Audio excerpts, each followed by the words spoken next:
Imagine a film where every pixel and every swelling note of the orchestral score is mathematically calibrated to emotionally wreck you. It costs nothing to produce, and a machine generates it in half a second. Yet, knowing no human being lost a night of sleep or felt an ounce of pain to create it, you might hesitate to watch. That sudden lack of interest in a flawless masterpiece suggests our psychological relationship with art is about to shift. For 10,000 years, human civilization has pushed the pendulum toward mechanical efficiency and the path of least resistance. We built the wheel, the steam engine, and the computer to achieve maximum results, minimum effort. But reaching the absolute finish line of that pursuit creates a psychological wall. When a machine can generate a flawless narrative with the push of a button, perfection becomes the baseline, and its value as an achievement disappears. This creates what economists call the inflationary collapse of the perfect. When flawless media is everywhere, it loses the rarity that once gave it weight. We can explain this through Claude Shannon's work in information theory. Shannon defined entropy as a measure of unpredictability or surprise within a message. If a story or a piece of music is completely predictable and flawless, its entropy hits a ceiling. For the human brain, that message contains zero actual information because we have already anticipated the outcome. We saw this in the music industry when pitch correction first arrived. Hearing a mathematically perfect vocal track was initially novel, but when every singer on the radio sounds flawlessly in tune, the math becomes exhausting. The human brain only detects contrast. In a world where every video, essay, and photograph is a flawless masterpiece, there is no difference that makes a difference, and perfection turns into background noise. This challenges the idea that we consume art purely for its aesthetic result. If a painting is beautiful, why should we care if the artist struggled to make it? Our mirror neurons provide the answer. We watch sports or live performances because our brains physically simulate the effort and risk of the performer. For that empathy to trigger, there must be a genuine possibility of failure. This is biological fanaticism. We fundamentally value an Aikido throw because the practitioner hits the mat and feels the impact. The success of the move is authenticated by the possibility of suffering.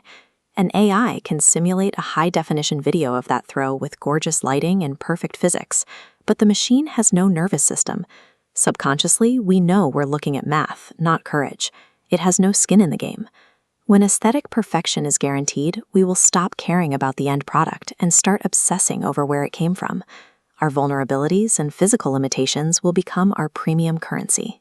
For years, we have lived in a digital version of Plato's cave, mesmerized by the flickering shadows of frictionless, filtered lives on our screens. But as these digital shadows reach an uncomfortable perfection, they cause a form of cultural vertigo. We are beginning to feel a physical repulsion to a lack of biological stakes. To adapt, we will perform a collective tenkan, a pivot used in Aikido, where you step off the line of attack. Instead of fighting the technology, we will turn our backs on digital perfection and redirect our energy into messy physical reality. This creates a metacognition of deception.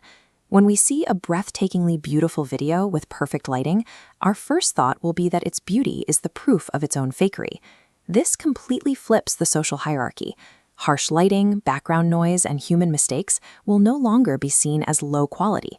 They will be viewed as authenticated biological broadcasts. Friction is the proof of life. When an AI can generate a perfect marketing plan or legal brief in seconds, we are forced to reevaluate our daily routines. If we are no longer needed to produce results, the concept of labor has to transform. This leads to the thermal death of meaning. In thermodynamics, this happens when entropy reaches its maximum and energy is evenly distributed, leaving no potential energy to do work. Knowledge will follow this same path. When AI provides instant answers to every possible question, the gap between knowing and not knowing disappears. Knowledge ceases to be power. It becomes a given condition of our environment, like the air we breathe. Since knowing things no longer provides status or survival advantages, our identity as a species shifts. We stop being Homo sapiens, the one who knows, and become Homo ludens, the one who plays.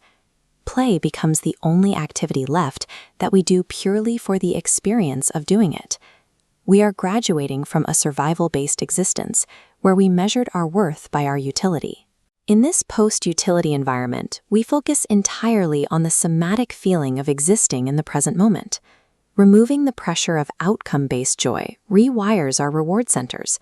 We move away from transactional relationships and towards experiences that aren't tied to a specific destination. This allows for meta-love, a connection that doesn't depend on what a person can provide for you. Because AI abundance handles our survival needs, we can finally value people simply for existing. Relationships become an infinite flow, much like an Aikido dance. You aren't gripping tightly to control a specific destination. You are there for the shared vibration of connecting with another biological being. AI automates the precise calculations and optimized labor that historically required us to behave like biological machines. Removing these tasks isolates our irreplaceably organic traits, our sweat, our failures, and our capacity for unconditional love. If biological flaws are the only things that authenticate life, we are left with a final question. What happens to the people who refuse to pivot, who retreat entirely into a frictionless digital simulation?